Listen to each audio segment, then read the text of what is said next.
Banyak di antara kita yang khawatir tentang jodoh, tapi masih sedikit di antara kita yang mengkhawatirkan apakah fisik kita sudah benar-benar siap untuk berjodoh. Assalamualaikum Besti, welcome to Rich. Untuk menikah kita juga harus dipersiapkan supaya kita juga siap untuk hamil dan memperoleh keturunan yang sehat dan berkualitas. Dan ini dia ciri-ciri fisik dan klinis, apakah kita sudah siap hamil atau belum. Yang pertama, dilihat dari berat badan. Ternyata berat badan kita itu bisa menunjukkan apakah kita sudah siap hamil atau belum. Jika berat badan sebelum menikah kurang dari 45 kg itu digunakan sebagai penentu apakah itu butuh terapi gizi secara intensif atau tidak. Selain itu, jika berat badan kita kurang dari 10% berat badan ideal atau berat badan kita justru 20% lebih besar daripada berat badan ideal, itu membutuhkan terapi gizi yang intensif. Berat badan sebelum hamil juga digunakan untuk menentukan pola pertambahan berat badan ketika hamil. Dan menurut penelitian ditemukan bahwa berat badan kurang dari 45 kg itu mengalami pertambahan berat badan yang lebih rendah 3-3,5 kg dari pertambahan berat badan yang dianjurkan. Ternyata pertambahan berat badan ketika hamil ini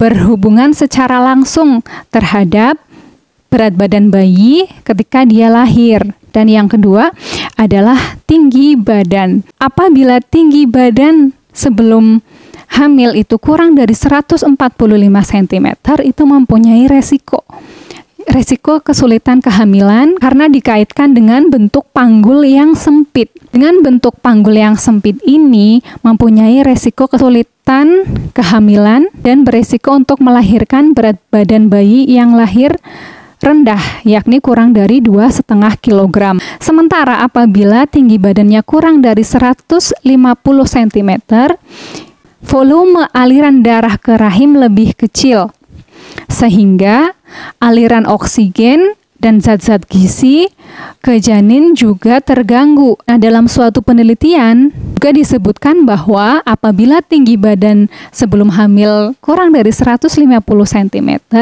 itu resiko untuk melahirkan bayi dengan panjang badan kurang dari 50 cm. Apabila panjang badan bayi yang lahir kurang dari 50 cm, itu beresiko untuk mengalami penyakit jantung koroner 1,9 kali lebih besar daripada bayi yang lahir lebih dari 50,5 cm. Untuk indikator yang ketiga yaitu indeks massa tubuh atau IMT. Jika tadi di awal disebutkan ada berat badan ideal, itu rumusnya adalah tinggi badan dikurangi 100 dikali 90%. Itulah berat badan ideal. Tapi jika IMT atau indeks massa tubuh dihitung dengan cara berat badan dalam kilogram dibagi tinggi badan dalam meter kuadrat, dan hasilnya dibagi menjadi beberapa kategori. Apabila IMT atau indeks massa tubuh kurang dari 18,5, itu akan mempengaruhi kondisi bayi, yaitu berat badan bayi lahir rendah, kurang dari 2,5 kg.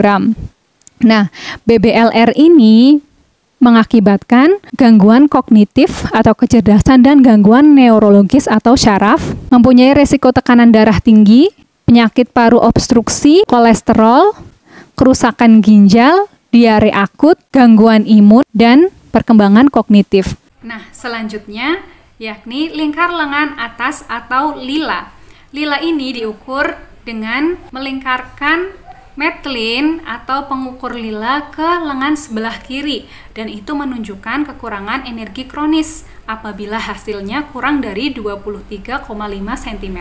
Kondisi tersebut bisa berpengaruh terhadap kehamilan dan persalinan, yakni persalinan menjadi sulit dan lama, terjadi perdarahan, kematian pada ibu dan bayi, prematur, BBLR, keguguran, bayi lahir meninggal, cacat bawaan, anemia, dan janin meninggal di dalam kandungan. Yang berikutnya yakni anemia.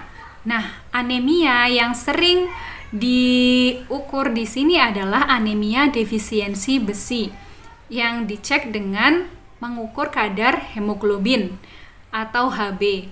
Pada kondisi sebelum hamil, HB yang normal adalah 12-13 gram per desiliter.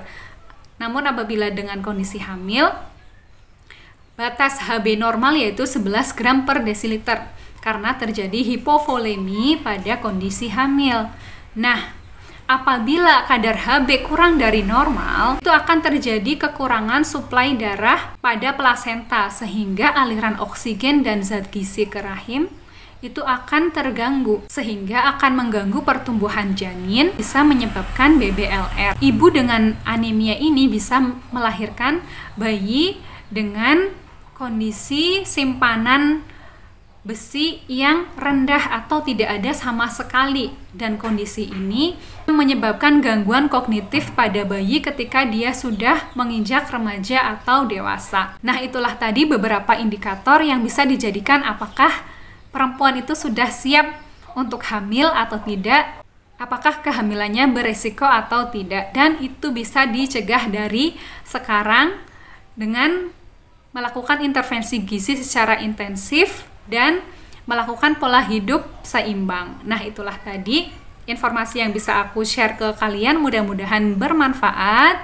Dan jangan lupa untuk selalu like, comment, and subscribe buat kalian yang belum subscribe, dan tekan tombol loncengnya supaya kalian gak ketinggalan informasi terbaru dari aku.